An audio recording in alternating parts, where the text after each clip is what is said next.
1.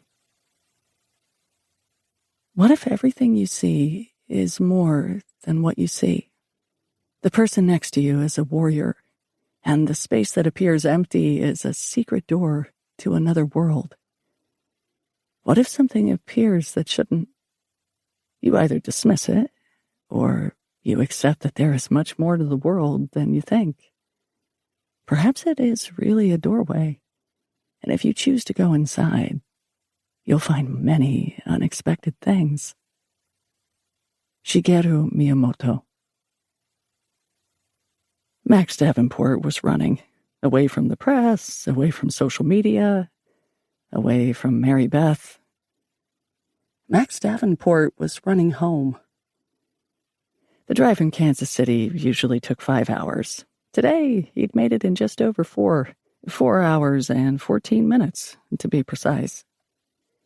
Usually, Max took his time to enjoy the trip.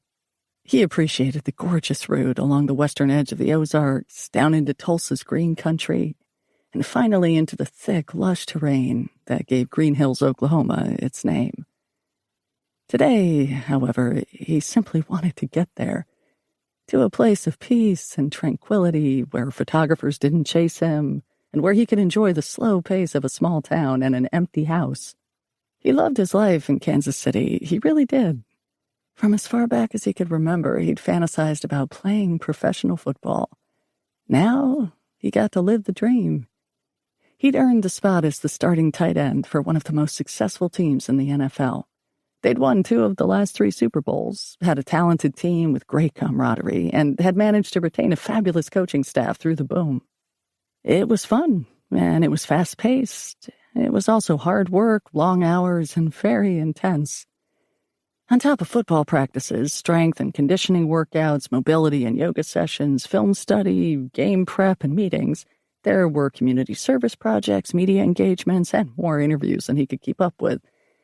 And there was Mary Beth, a renowned restaurateur in Kansas City. Both being rather famous in Kansas City, and both being rather active in the local social scene, Max and Mary Beth had each been aware of the other, but they'd never been introduced before. In fact, they'd never even spoken in passing. The night they'd first officially met, Max had been asked to represent the Chiefs organization by appearing at a fundraiser. The event took place at one of Mary Beth's incredibly popular restaurants. And truth be told, restaurant was a bit of a misnomer for this particular establishment. Josephine's was a prohibition-style supper club that featured jazz and big band music, singing, dancing, and phenomenal American cuisine. A lively, happening lounge with a rich, soulful ambiance. It had great energy. Max and Mary Beth had been seated side by side at the head table.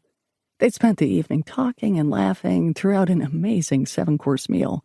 He was one of the best-known bachelors in town. She was young, successful, and stunningly beautiful. People noticed. With a plethora of photographers, journalists, and gossip mongers present, several photos were taken, both posed and candid. Whispers and speculations were running amok by the time coffee and desserts were served.